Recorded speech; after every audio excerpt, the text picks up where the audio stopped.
thank you very much for that generous introduction. As Lyndon Johnson used to say when he was introduced generously, I wish my parents had been here for that. My father would have appreciated it, and my mother would have believed it. As the politicians in this room know, you have utterly failed me in one important respect, the management of expectations. No one could live up to the build-up that you have given me. But at least you did not introduce me with an economist joke.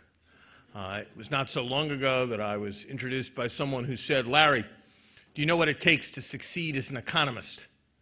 And I said, "No." And he said, "An economist is someone who's pretty good with figures, but doesn't quite have the personality to be an accountant."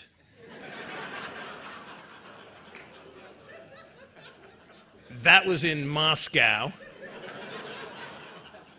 and no one got the joke. And I was actually sort of reeling from this, and the guy continues, "Well, Larry, do you know about Einstein's trip to heaven?" And I said, "No." And he said, "Well, let me tell you about Einstein's trip to heaven."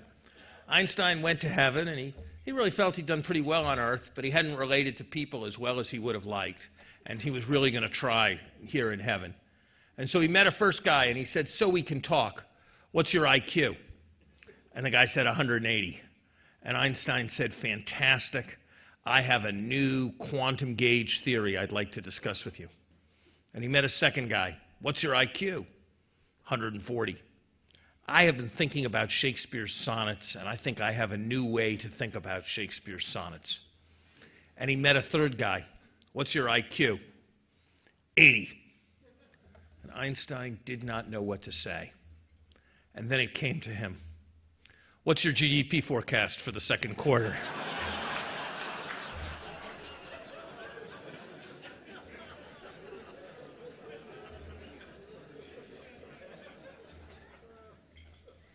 Let me say how honored and glad and flattered I am to be your speaker tonight, to be especially with my very good friend, your former Prime Minister, Paul Martin, who for many years was the conscience of the global financial system as Canada's finance minister, always willing to think about what was right.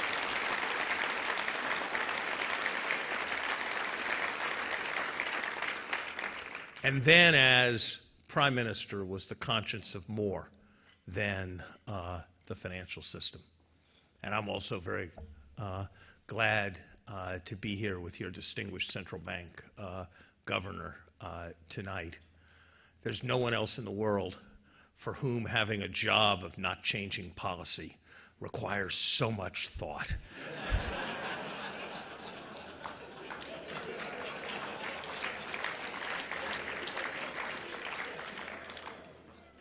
And let me just say, as I said to a smaller group earlier, that the work that organizations like this one does really make a difference.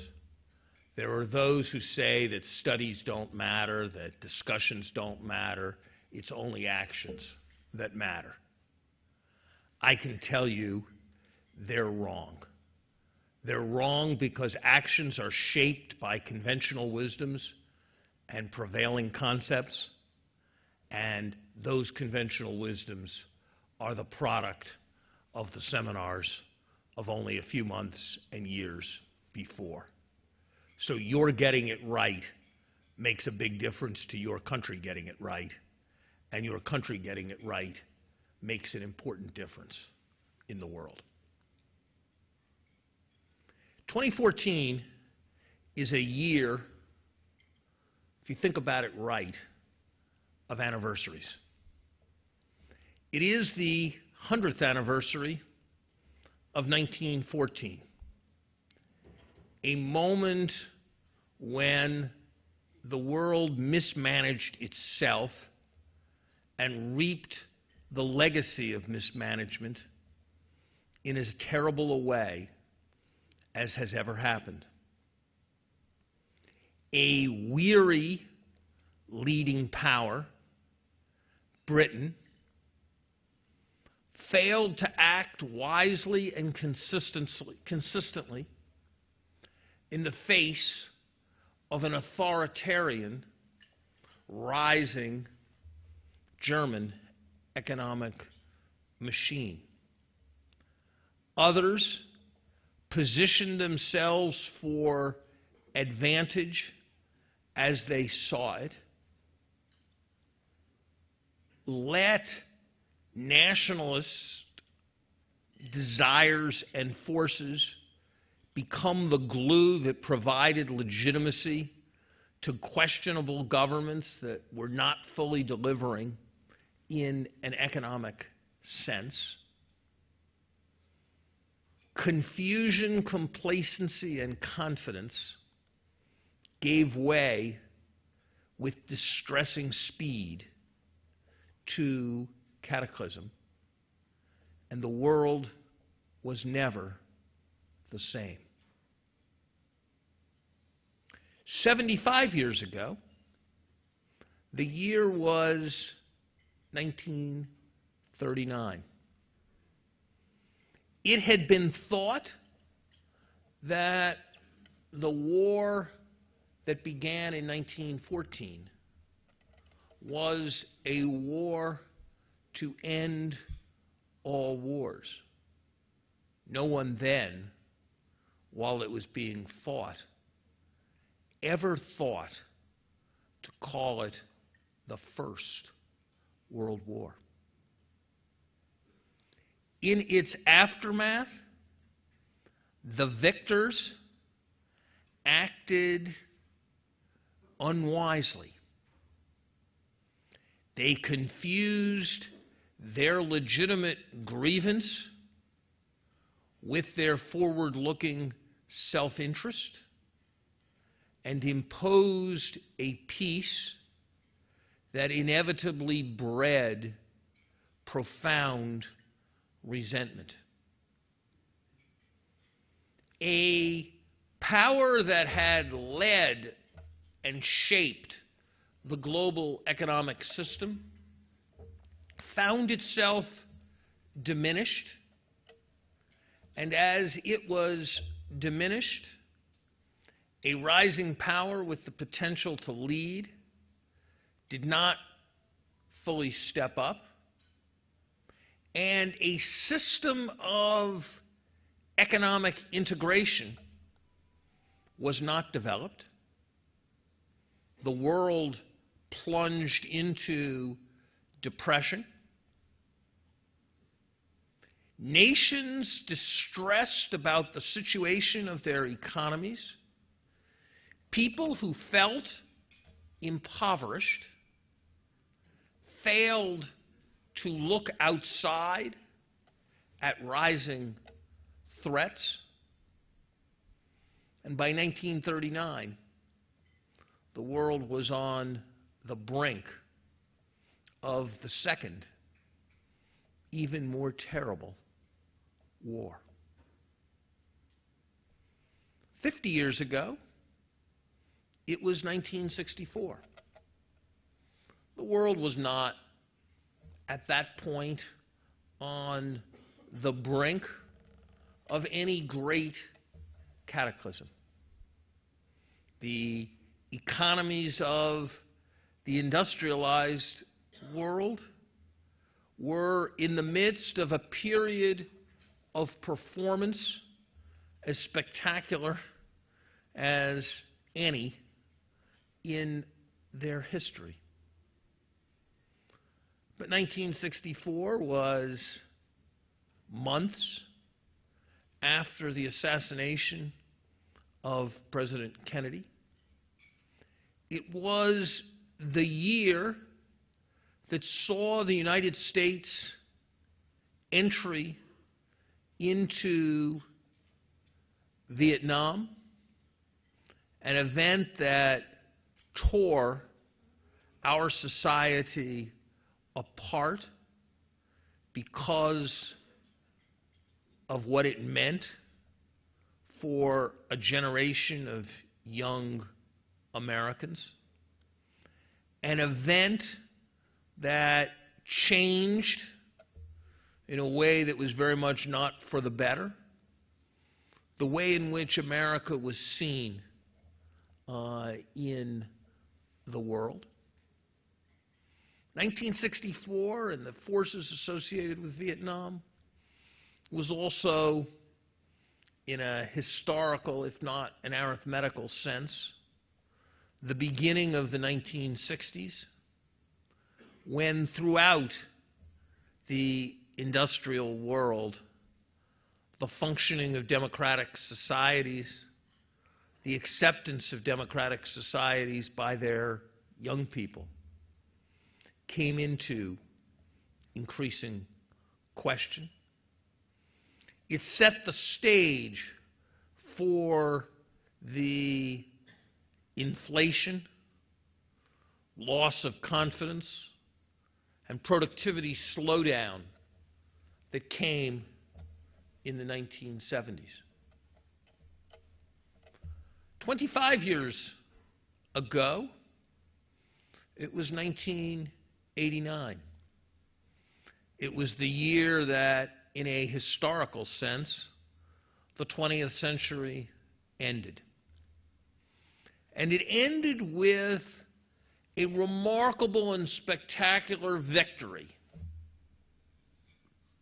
that everyone in this room, that everyone in my country and your country could and should take great pride in.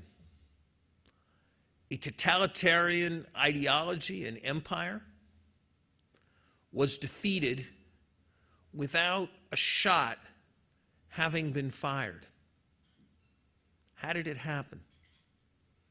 It happened in part because of the power of the example of the contrast between the way people lived in the West and the way people lived in the communist world. It happened in part simply because of the running out of gas of a system that lacked the capacity for dynamism that market capitalism possesses. And it happened in part because of a calm, determined, integrated strategy of strength projected by the allied nations of the West, a strategy that ultimately prevailed in the Cold War.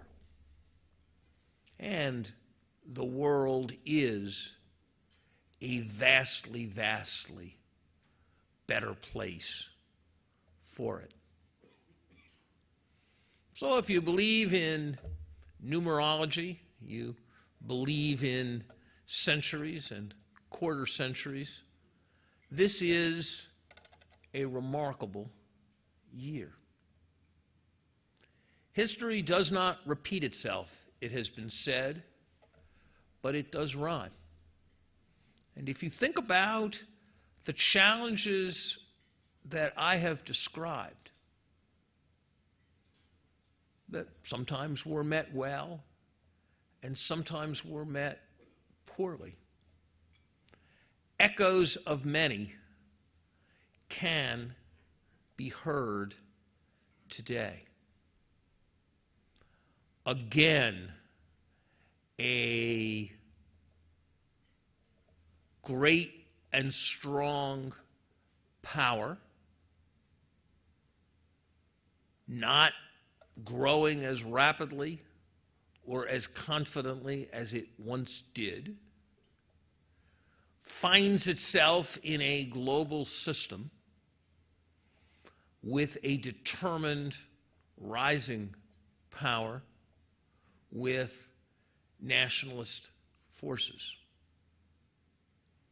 Again, a nation that lost a war finds itself unsatisfied with its global position and finds itself with a government that gains legitimacy, perhaps through expansionist impulse. Again, a concert of lesser powers, each motivated by their own parochial and nationalist concerns, offer the prospect of conflict. Again, the challenges of global economic integration loom large. And when the nation that has for a long time been an ultimate guarantor of global integration finds itself with one of its great political parties almost unwilling to support any trade agreement, and the other of its political parties almost unwilling to support participation in any international organization, its capacity for leadership comes into question. So there has not been a year, at least in my recent memory, when global challenges are as important to the citizens of each of our countries as they are today. What does, and that is not even to mention kinds of issues and challenges that we face today that really don't have analogs as strong in history. Challenges like global climate change, challenges like nuclear proliferation and what it could mean for small groups of terrorist actors, challenges like cybersecurity at a time when a system, by becoming much more interdependent and gaining from that interdependence, also becomes that much more vulnerable. So it is a remarkable moment at which we come together. And I would suggest to you that there are a small number of broad principles that can most effectively animate us going forward. First, economic success does not assure peace, but economic failure and disintegration almost assures conflict. It is incumbent on the leaders of the major nations of the world to figure out how to achieve more rapid and sustained economic growth. If there is more rapid economic growth in the industrialized world, debt to GDP ratios will start declining rapidly. A spirit of confidence will be much more present among its citizens. The example of democracy will be much more compelling. If we are not successful in assuring growth together, debts will mount and become more problematic. Nationalism will rise, and the authoritarian tendency will tempt. And so a commitment to a shared global prosperity has to be at the center, of the foreign policy of any great nation. Second, a commitment to maintain strength, to uphold the international order, is an inherent and deeply seated part of any successful global system. Great powers can never bluff. When they bluff, when their intentions are uncertain, they are tested. And when they are tested, the question arises, the prospect of conflict mounts. I recently reread John Kennedy's famous book, Why England Slept. It actually doesn't say what I thought it was going to say. I thought it was going to explain to me the historic errors of Munich. And in a way it did. But it actually said something I didn't expect it to say. It said that Chamberlain at Munich had no choice because Britain had no force to speak of. And so he had no alternative but to play for time. Now, there is nothing on the global scene today that one should think of as being like Hitler in 1937. But I would suggest that the lesson still holds, that being prepared for every contingency, being engaged in every place is essential if the prospects of preserving the peace are to be maximized. Everything we know of history teaches that isolationism never stays permanently isolated, but only results in much greater conflicts later. I would suggest, third, that a lesson of this experience is that it is, as I once read, the essence of diplomacy to be able to distinguish degrees of evil. That no nation, no matter how strong, no matter how great, no matter how determined, can right every wrong, can shape every outcome, or can respond to every injustice.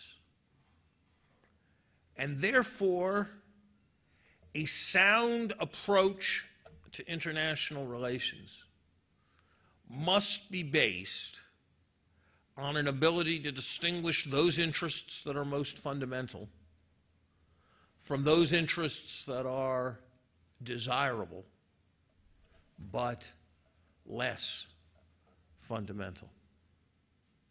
That nations that go lightly into conflict exhaust themselves and make it more problematic that they will be able to respond at the moment when response is most important. And I would suggest last that history teaches that no individual nation can be a guarantor of the stability of the system, and that it is only through the cooperation of nations, through the establishment of institutions, through the legitimacy that comes from convocation and dialogue, that firm and clear lines can be drawn, and that others can be enticed in. And so I say this in Canada because it is something that you have preached for many, many decades now. The importance of international cooperation in the economic development sphere has been a Canadian message for the better part of 50 years now.